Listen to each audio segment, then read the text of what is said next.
جائے گی اور کوئی امت بھی جنت میں نہیں جا سکتی۔ میرے بھائیوں، نبی کی رحمت کے صدقے، نبی کی شفاعت سے، نبی کے وسیلہ سے ہر انسان اپنا مزاج رکھتا ہے، ہر انسان کی اپنی فطرت ہوتی ہے۔ کوئی اپنے مزاج میں ذرا شدت پسند ہوتا ہے، کوئی انسان شدت پسند نہیں ہوتا، کوئی نرم مزاج ہوتا ہے۔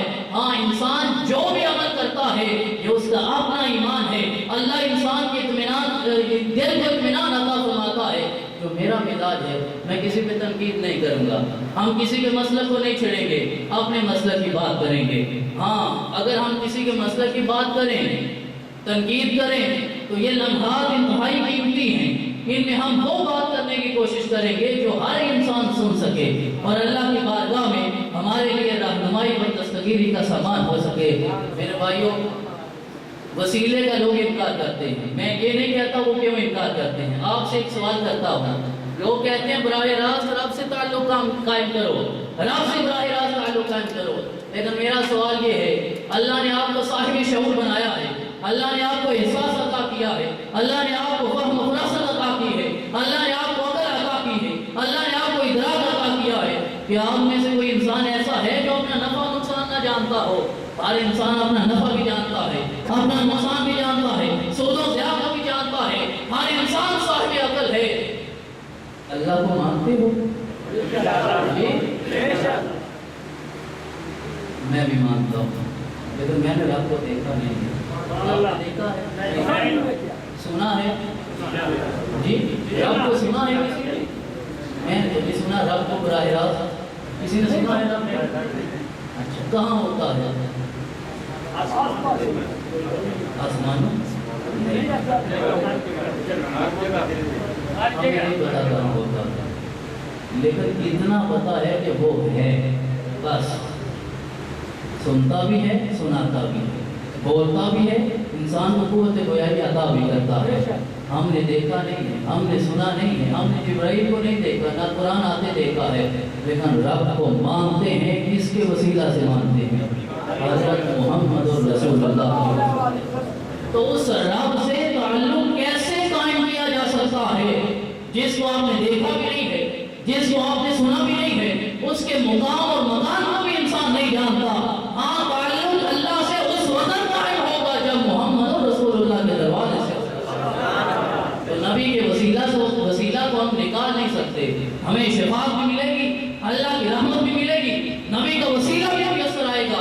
ضرورت یہ ہے کہ ہم وہ سیرت کی اپنانے کی کوشش کریں جو محمد رسول اللہ صلی اللہ علیہ وسلم۔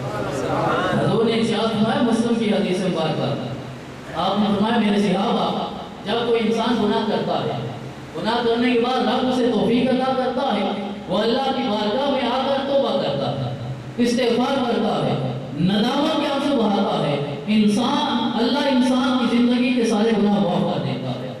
صحابہ کہتے ہیں یا رسول اللہ، اگر وہ انسان توبہ توڑ لے جس طرح ہم سے ہوتا ہے، کیا ہم محنت نہیں کرتے؟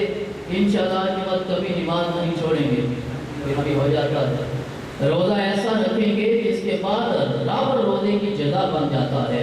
رب اس روزے کی جزا نہیں بنتا جو صرف بھوکا اور پیاسا رہ کے گزار دیا جائے، اس روزے کی جزا رب بنتا ہے جو انسان سراپا صوم بن جاتا ہے، جس کے دل کا بھی روزہ ہوتا ہے، آنکھ کا بھی روزہ ہوتا ہے، زبان کا بھی روزہ ہوتا ہے، کان کا بھی روزہ ہوتا ہے۔ حضور نے ارشاد فرمایا، چند لوگ جنت میں کونے میں بیٹھے ہوں گے، غمگین ہوں گے، رب ان سے نلام کرے گا، بتاؤ کیا میں نے اپنے وعدہ پورا نہیں کیا؟ کہیں گے ہاں تو نے اپنے وعدہ پورا کر دیا۔ کیا میں نے تمہیں جنت عطا نہیں کی؟ ہاں تو نے جنت عطا کر دی۔ کیا میں نے تمہیں نعمتیں عطا نہیں کی؟ ہاں تو نے نعمتیں بھی عطا کر دی۔ رب پوچھے گا آپ کیوں پریشان ہو، آپ کیوں غمگین ہو؟ وہ کہیں گے رب کائنات، ہم نے ساری رات عبادت اس لیے نہیں کی تھی کہ ہمیں یہ جنت مل جائے، ہمیں یہ باغات مل جائے، ہمیں یہ حور اور قصور مل جائے، ہمیں یہ محلات مل جائے، یہ خوبصورت پھل مل جائے۔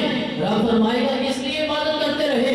وہ کہیں گے کہ ہم اس لیے عبادت کرتے رہے کہ رب کائنات میدان حشر میں بلا حجاب ہمیں اپنا دیدار عطا فرمائے۔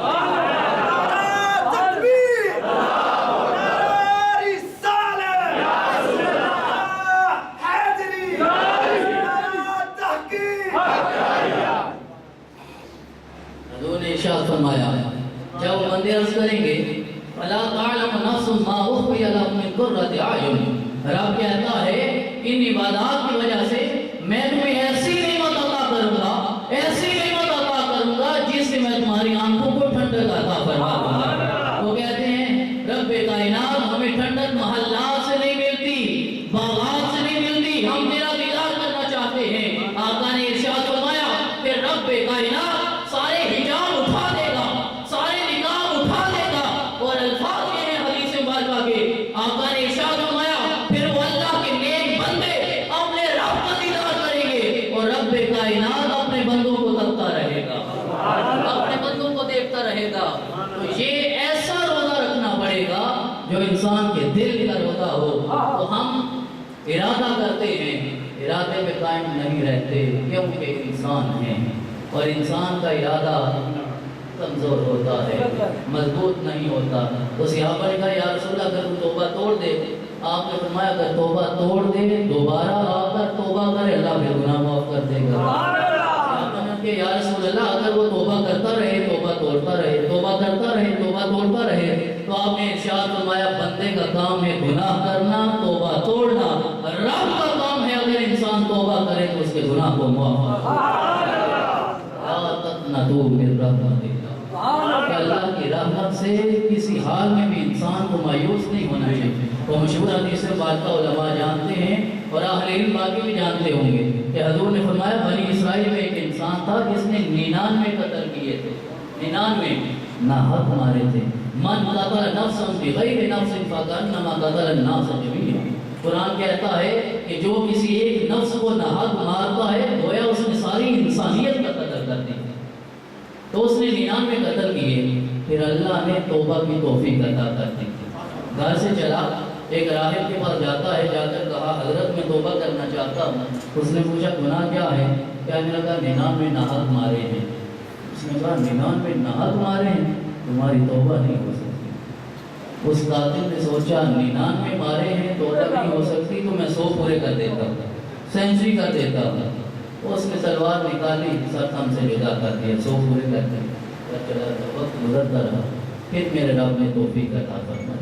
آتا ہے کسی اللہ والے کے پاس، کسی صاحب علم کے پاس، آ کر کہا کہ 100 مار چکا ہوں نہ حد، توبہ کرنا چاہتا ہوں۔ اس نے کہا ہاں لا تقنطوا من رحمت اللہ، توبہ ہو سکتی ہے۔ اس نے کہا کیسے ہوگی؟ کہا یہ سامنے بستی ہے جہاں نیک لوگ رہتے ہیں، ماننے والے تو حضور کا وسیلہ نہیں مانتے، نہ ماننے والے حضور کا وسیلہ نہیں مانتے، اور ہم تو نیک لوگوں کے وسیلہ سے حضور کی بارگاہ میں پہنچتے ہیں۔ اللہ ہر ایک کا یہ رستہ سیدھا کر دے۔ تیری نسبت نے سنوارا میرا انداز حیا، میں اگر تیرا نہ ہوتا تو سب یہ دنیا ہوتا۔ جب تک پیکے نہ تھے کوئی پوچھتا تو انہیں خرید کر نہ مول کر۔ اللہ ہم میں سے ہر ایک پر مول کر دے، ہم میں سے ہر ایک کو کوئی نہ کوئی خرید لے، ہر ایک کو کوئی نہ کوئی نسبت حاصل ہو جائے، اور اس نسبت سے اس وسیلہ سے ہم حضور کی بارگاہ میں پہنچے اور اس وسیلہ سے پھر اللہ کی بارگاہ میں پہنچے۔ اس نے کہا سامنے بستی ہے، نیک لوگ رہتے ہیں، جاؤ ان کے وسیلہ سے ان کی صحبت میں وقت گزارو، ان کے وسیلہ سے توبہ کرو، اللہ معاف کر دے گا۔ 2 قدم اٹھائے، کل نفس ذائقۃ الموت، وہ وقت آ جاتا ہے جو ہر ایک انسان ہے۔ شاید ہماری بھول ہو کہ یونان میں موت نہیں آئے گی، ہے کسی کو یہ بھول؟ آئے گی یونان میں کہ نہیں آئے گی؟ پورے یورپ میں جہاں چلے جائیں موت آئے گی، اور پاکستان میں ایسے آ جاتی ہے۔ بڑا آسان ہے آج کل مرنا مشکل ہی نہیں ہے۔ دعا کریں اپنے ملک کے لیے، اللہ ہم پہ رحم فرمائے، ہمیں باعث زندگی عطا فرمائے، ملک کو اندرونی بیرونی دشمنوں سے محفوظ فرمائے۔ تو وقت آیا انسان ڈھیر ہو جاتا ہے۔ اب عذاب کے فرشتے بھی آئے، ثواب کے فرشتے لڑنے لگے گے۔ عذاب والے کہتے ہیں ابھی اس نے توبہ کی نہیں تھی، یہ اسی عمل پہ تھا، ابھی اس نے توبہ نہیں کی تھی، ہم اسے لے کر جائیں گے۔ ثواب والے نے کہا اس نے زبان سے توبہ نہیں کی تھی، دل میں اللہ کی بارگاہ میں ندامت کا اظہار کر چکا تھا، ہم اسے لے کر جائیں گے۔ اب اللہ ایک اور فرشتے کو بھیجتا ہے انسانی شکل میں، وہ فیصلہ کرتا ہے کہ یہ انسان جہاں بڑا ہے زمین کو ناپا جائے، زمین کو ماپا جائے، اس انسان کی لاش جس بستی کے قریب ہوگی اس کے مقدر کا وہی فیصلہ ہوگا۔ اگر اپنی بستی کے قریب ہے تو عذاب والے لے جائیں گے، اگر نیک لوگوں کی بستی کے قریب ہے تو در حقیقت وہ اپنی بستی کے قریب تھا. آقا نے یہ ارشاد فرمایا وہ اپنی بستی کے قریب تھا، لیکن اللہ کا حکم یہ تھا زمین کو کہ سکڑ جا. زمین سکڑ جاتی ہے، زمین اپنے آپ کو سمیٹ لیتی ہے، زمین اپنا دائرہ کم کر لیتی ہے. پھر جب ناپا جاتا ہے وہ ایک بالش کے برابر نیک لوگوں کی بستی کے قریب ہو جاتا ہے. فیصلہ یہ ہوتا ہے کہ اس انسان نے بھی زبان سے توبہ نہیں کی تھی، ایک نہیں دو نہیں 4 نہیں 16 حق قتل کیے تھے. نیک لوگوں کی بستی کے قریب ہونے کی وجہ سے اس نسبت سے رب کائنات نے اس انسان کے سارے گناہ. میرے بھائیوں، رحمت کا مطلب یہ نہیں ہے کہ ہم صرف رحمت پہ بھروسہ کریں، اپنے عمل سے کچھ ثابت کرنے کی کوشش نہ کریں. حضور جب دنیا سے رخصت ہونے لگے، آپ نے آخری جو وصیت فرمائی تھی، آخری وصیت، آخری جملہ آپ نے کہا تھا علی المرتضیٰ کو، اے علی المرتضیٰ 2 جملے تمہیں وصیت کر رہا ہوں. ایک یہ کہ الصلاۃ الصلاۃ وما ملکت ایمانکم، آخری جملہ میرے نبی کا. آپ نے فرمایا نماز کو کبھی نہ چھوڑنا، اور جو تمہارے زیر تحت ہیں، جو ماتحت ہیں، ان کے ساتھ ہمیشہ حسن سلوک. 2 باتیں، نماز اور حسن سلوک. اگر آپ یہی 2 باتیں آج اس محفل سے لے جائیں، نماز کو کبھی نہ چھوڑیں اور اپنے سے جو ماتحت ہیں ان کے ساتھ حسن سلوک کریں، اللہ دنیا بھی آسان کرے گا اور آخرت بھی آسان کر دے گا. آیت کریمہ جو میں نے پڑھی اس میں یہ الفاظ لا تقنطوا من رحمت اللہ، کہ اللہ کی رحمت سے مایوس نہ ہونا. جتنے بھی گناہ ہو جائیں، حضور نے ارشاد فرمایا رب کائنات کی رحمت و رحمتی وسعت کل شیء، ہر چیز سے وسیع ہے. کہ حضور نے ارشاد فرمایا جب انسان گناہ کرتا ہے اور ساری زندگی گناہوں میں گزار دیتا ہے اور اتنے گناہ کرتا ہے، اتنے گناہ کرتا ہے کہ اگر اس کے گناہوں کو تہ لگائی جائے، زمین کی سطح سے تہ لگاتے ہوئے گناہوں کو اٹھایا جائے اور آسمان تک پہنچ جائے، حضور نے ارشاد فرمایا اگر اتنے بھی گناہ ہو جائیں پھر بھی اللہ کی بارگاہ میں آ کر ایک دفعہ انسان توبہ کرے وہ سارے گناہ معاف کر دے گا. فَأُولَٰئِكَ يُبَدِّلُ اللَّهُ سَيِّئَاتِهِمْ حَسَنَاتٍ، وہ قادر قدرت ہے، وہ جو چاہے کر سکتا ہے. قُلِ اللَّهُمَّ مَالِكَ الْمُلْكِ تُؤْتِي الْمُلْكَ مَن تَشَاءُ وَتَنزِعُ الْمُلْكَ مِمَّن تَشَاءُ وَتُعِزُّ مَن تَشَاءُ وَتُذِلُّ مَن تَشَاءُ. جسے چاہے عزت عطا کرے، جسے چاہے ذلت کی گہرائیوں میں گرا دے. جسے رب گراتا ہے اسے اٹھا کوئی نہیں سکتا، اور جسے رب بلند کرتا ہے وَرَفَعْنَا لَكَ ذِكْرَكَ، کہ محمد مصطفیٰ رب کائنات تیرے ذکر کو بلند کر دیا ہے. اب ہزار چاول بھی ہو جائیں میرے آقا کا ذکر کبھی ختم نہیں ہو سکتا. وَرَفَعْنَا لَكَ ذِكْرَكَ کا حصہ آیا تجھ پر. آقا پہ میرے رب کائنات نے اپنی ذات مقدس سے آپ کے ذکر کو ایسے بلند کر دیا کہ رہتی دنیا تک ہم رہیں یا نہ رہیں محمد الرسول اللہ کا ذکر روتے قیامت پہ ہوتا. چلے ضمناً یہ بھی ارشاد دیتا ہوں کہ حضور صلی اللہ علیہ وسلم نے ارشاد فرمایا میدان حشر میں ہو اس سے یہ بات سننا، اور یہ ہمارے لیے ہے، ان لوگوں کے لیے جو شفاعت کو مانتے ہیں، جنہیں اللہ اپنے نبی کی شفاعت عطا کرے گا، ان کے لیے ہے. جو شفاعت کو نہیں مانتے وہ تو ہر چیز کا انکار کرتے ہیں. ہماری کسی سے ضد نہیں ہے، صرف آپ کے لیے بیان کرتا ہوں. آقا نے ارشاد فرمایا میدان حشر میں بڑا مشکل دن ہے حشر کا. یہ ساتھ ساتھ تھوڑی یہ باتیں بھی اس لیے کر رہا ہوں کہ صرف رحمت ہی نہ ہمارے سامنے رہے، کچھ خود بھی کر کے جانا ہے. ذرا یہ بتائیں آسان سی بات، میں یہاں آیا ہوں آپ کو ملنے کے لیے، علامہ شاہد صاحب کے پاس آیا ہوں انہیں ملنے کے لیے. ان کے دروازے پر دستک دیتا ہوں، دروازہ کھول دیتے ہیں، میں دروازے سے اندر چلا جاتا ہوں. لیکن یہ ساری سہولیات گھر میں مجھے دیتے ہیں، ساری سہولیات دیتے ہیں، میرے ساتھ کلام نہیں کرتے، میرے پاس بیٹھتے نہیں. میں گھر کے اندر پہنچ چکا ہوں، ساری سہولیات بن چکی ہیں، لیکن جو گھر والا ہے وہ مجھ سے راضی نہیں ہے. ذرا بتائیں اس گھر کا مجھے فائدہ کیا فائدہ ہے؟ تو اگر جنت مل بھی جائے، جنت کے اندر چلے بھی جائیں، پھر بھی جنت والا راضی نہ ہو، فائدہ. ہمارا مقصد جنت نہیں ہے، ہمارا مقصد نبی کی رضا ہے. یہ محمد سے وفا تو نے تو ہم تیرے، یہ جہاں چیز ہے کیا لوگ کرم تیرے. آپ دیار غیر میں بیٹھے ہو، یہاں بیٹھ کر وہ سحر پیدا کرنے کی کوشش کرو. یہ سحر جو کبھی فردا ہے، کبھی ہے امروز، نہیں معلوم کہ ہوتی ہے کہاں سے پیدا. وہ سے رستا ہے شبستان وجود، ہوتی ہے بندہ مومن کی اذان سے پیدا۔ یہاں وہ اذان دیں جہاں وہ نماز پڑھنے کی کوشش کریں کہ شبستان وجود پہ لفظ طاری ہو جائے۔ عشق اول، عشق آخر، عشق کل، عشق شاخ و عشق نخل و عشق گل، عشق دم جبرائیل، عشق دل مصطفیٰ، عشق خدا کا رسول، عشق خدا کا کلام۔ اللہ ہم میں سے ہر ایک کو اپنے نبی کا عشق عطا فرمائے۔ ان صلاتی و نسکی و محیای و مماتی للہ رب العالمین۔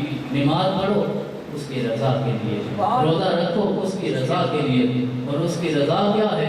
وَلَسَوْفَ يُعْطِيكَ رَبُّكَ فَتَرْضَىٰ۔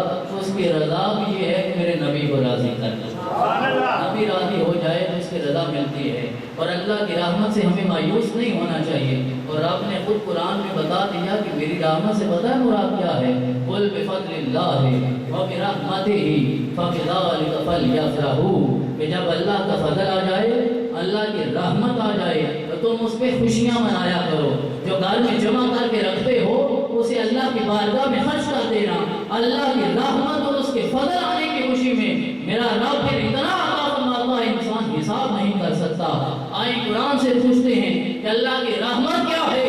قرآن بتاتا ہے وَمَا أَرْسَلْنَاكَ إِلَّا رَحْمَةً لِّلْعَالَمِينَ۔ اگر آپ اپنی جانوں پہ ظلم کر لو، وَلَوْ أَنَّهُمْ إِذ ظَلَمُوا أَنفُسَهُمْ جَاءُوكَ فَاسْتَغْفَرُوا اللَّهَ وَاسْتَغْفَرَ لَهُمُ الرَّسُولُ لَوَجَدُوا اللَّهَ تَوَّابًا رَحِيمًا۔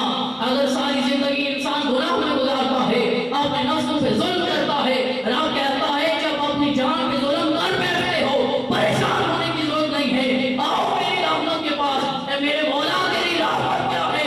فرمایا میری رحمت محمد رسول اللہ کا در ہے، میرے نبی کے در پہ آؤ۔ من زار قبری وجبت لہ شفاعتی۔ آقا نے ارشاد فرمایا جب دنیا سے رخصت ہو جاؤں گا، میرے جانے کے بعد جو انسان میری قبر پہ آتا ہے، میرے روزہ کی زیارت کرتا ہے، اس کی شفاعت روزے قیامت مجھ پہ واجب ہو جاتی ہے۔